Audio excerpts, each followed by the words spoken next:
तो टेम्परेरी रूप से स्टोर था, स्पर्म्स टेम्परेरी रूप से स्टोर थे, स्पर्म से क्या बन हो गया, सीमेन बन गया ये फ्लूइड मिलके। अब ये फ्लूइड आ रहा है, काउपर ग्लैंड से म्यूकस और एल्केलाइन फ्लूइड मिल गया, ऐसे ही प्रोस्टेट ग्लैंड से क्या मिल गया, म्यूकस और एल्केलाइन फ्लूइड मिल गया। Is it clear? अब at the time of excitement it will come outside the body. ये जो जब रिलीज होता है, कब रिलीज होता है, सेक्सुअल डिजायर के समय। आ रहा है समझ में, सेक्सुअल डिजायर के समय ये रिलीज होता है, ये सीमेन पेनिस के थ्रू बाहर आता है, तो सेक्सुअल डिजायर के समय ये पेनिस के बाहर आता है। Is it clear? तो ये सारा फ्लूइड आ रहा है यहाँ से, पेनिस के थ्रू इजैकुलेट होगा, तो यहाँ जहां से यूरिन पास आउट होती है उसे यूरेथ्रा बोला जाता है।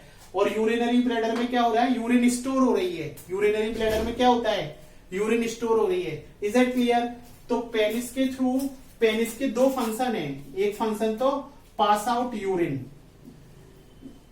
सब लोगों को मालूम ही है ये तो, और number second ejaculation of semen.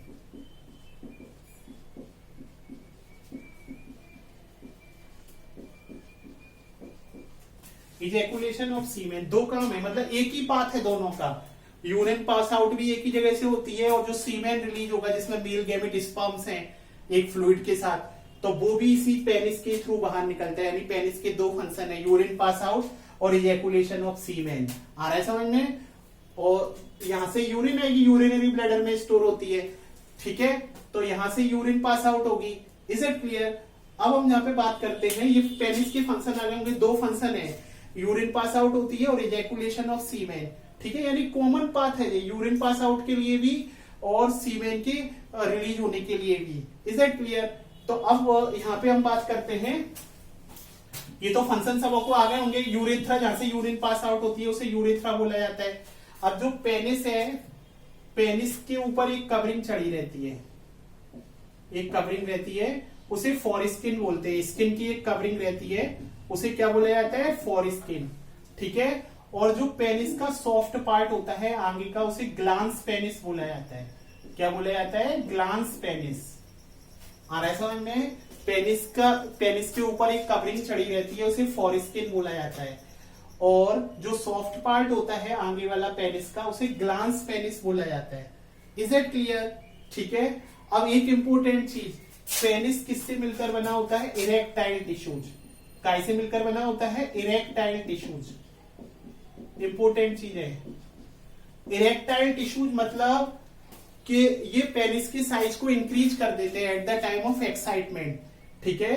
Penis किससे मिलकर बना है, इरेक्टाइल टिश्यू। इरेक्टाइल मतलब, इरेक्ट का मतलब वो साइज को इंक्रीज कर देते हैं वो टिश्यू पेनिस के eight the time of excitement, eight the time of sexual desire, eight the time of intercourse, eight the time of mating. Is it clear? तो सेक्सुअल कॉन्टेक्ट के समय वो ये टिश्यू क्या करते हैं, पेनिस का साइज इंक्रीज कर देते हैं, जिससे मेल अपने गैमेट को फीमेल में इंसर्ट कर सकता है इजीली। आ रहा है समझ में? इसका भी कुछ मैं कहिए इरेक्टाइल टिश्यूज का क्यों बना हुआ है, पेनिस का साइज इंक्रीज क्यों हो रहा है इन टिश्यूज के कारण, क्यों? क्योंकि मेल गैमेट को कहाँ इंसर्ट करना है, फीमेल के रिप्रोडक्टिव पार्ट में भेजना है, जिससे फर्टिलाइजेशन की प्रोसेस हो सके। Is it clear? तो आ गया होगा। तो जो पेनिस होता है उसका साइज इंक्रीज हो जाता है इरेक्टाइल टिश्यूज के कारण, और उसमें ब्लड फिल हो जाता है। आ रहा है समझ में? जो कैपिलरीज रहती हैं, ब्लड कैपिलरीज रहती हैं, उनमें ब्लड फिल हो जाता है उस समय, जिस कारण से उसका साइज इंक्रीज हो जाता है। Is it clear? तो गैमेट आसानी से ट्रांसफर कर सकते हैं।